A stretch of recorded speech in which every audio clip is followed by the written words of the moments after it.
ಹಿಂದಿನ ಮಳೆಯ ಬಗ್ಗೆ ಹವಾಮಾನ ಇಲಾಖೆ ಕಡೆಯಿಂದ ನೀಡಿರ್ತಕ್ಕಂತಹ ವರದಿಯನ್ನು ಈ ವಿಡಿಯೋದಲ್ಲಿ ನಾವು ತಿಳ್ಕೊತಾ ಹೋಗೋಣ. ವಿಡಿಯೋವನ್ನು ಸ್ಟಾರ್ಟ್ ಮಾಡ್ತೀನಿ. ಅದಕ್ಕಿಂತ ಮೊದಲು ನೀವಿನ್ನೂ ನಮ್ಮ ಚಾನೆಲ್ಗೆ ಸಬ್ಸ್ಕ್ರೈಬ್ ಮಾಡದೇ ಇದ್ದರೆ ಈ ಕೂಡಲೇ ಚಾನೆಲ್ಗೆ ಸಬ್ಸ್ಕ್ರೈಬ್ ಮಾಡ್ಕೊಳ್ಳಿ ಮತ್ತು ಲೈಕ್ ಮಾಡಿ. ಸೊ ಈಗ ನಾವು ಇನ್ಫಾರ್ಮೇಷನನ್ನು ತಿಳ್ಕೊತಾ ಹೋಗೋಣ.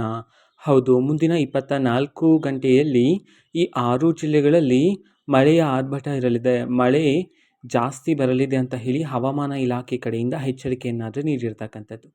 ಹಾಗಿದ್ರೆ ಬನ್ನಿ ಆ 6 ಜಿಲ್ಲೆಗಳ ಹೆಸರನ್ನು ತಿಳ್ಕೊತಾ ಹೋಗೋಣ. ಸೊ ಮೊದಲಿಗೆ ದಕ್ಷಿಣ ಕನ್ನಡ, ಉಡುಪಿ, ಉತ್ತರ ಕನ್ನಡ, ಮೈಸೂರು, ಚಾಮರಾಜನಗರ ಮತ್ತು ಬೆಂಗಳೂರು.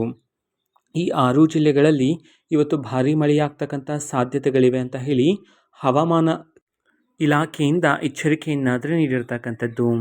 ಓಕೆನಾ? ಸೊ ಇದು ಇವತ್ತಿನ ಒಂದು ವಿಡಿಯೋ. ಇದೇ ರೀತಿ ಇನ್ನು ಹಲವಾರು ಯೋಜನೆಗಳಿಗೆ ಸಂಬಂಧಪಟ್ಟಂತೆ ಮಾಹಿತಿ ಬಂದ ನಂತರ ಆದಷ್ಟು ಬೇಗ ನಾನು ನಿಮಗೆ ಇನ್ಫಾರ್ಮೇಷನನ್ನು ತಿಳಿಸ್ತೇನೆ. ಅದಕ್ಕೋಸ್ಕರ ಚಾನೆಲ್ಗೆ ಸಬ್ಸ್ಕ್ರೈಬ್ ಮಾಡ್ಕೊಳ್ಳಿ. ಮತ್ತು ಈಗ ನಾವು ಫೇಸ್ಬುಕ್ಕಲ್ಲೂ ಸಹ ಈಗ ವಿಡಿಯೋಸ್ಗಳನ್ನು ಅಪ್ಲೋಡ್ ಮಾಡ್ತಿದ್ದೀವಿ. ಫೇಸ್ಬುಕ್ ಚಾನೆಲ್ ಲಿಂಕನ್ನು ಡಿಸ್ಕ್ರಿಪ್ಷನ್ ಬಾಕ್ಸಲ್ಲಿ ಕೊಟ್ಟಿರ್ತೇನೆ, ಕ್ಲಿಕ್ ಮಾಡಿಬಿಟ್ಟು ಫಾಲೋ ಮಾಡಿ. ಓಕೆನಾ? So thank you, bye.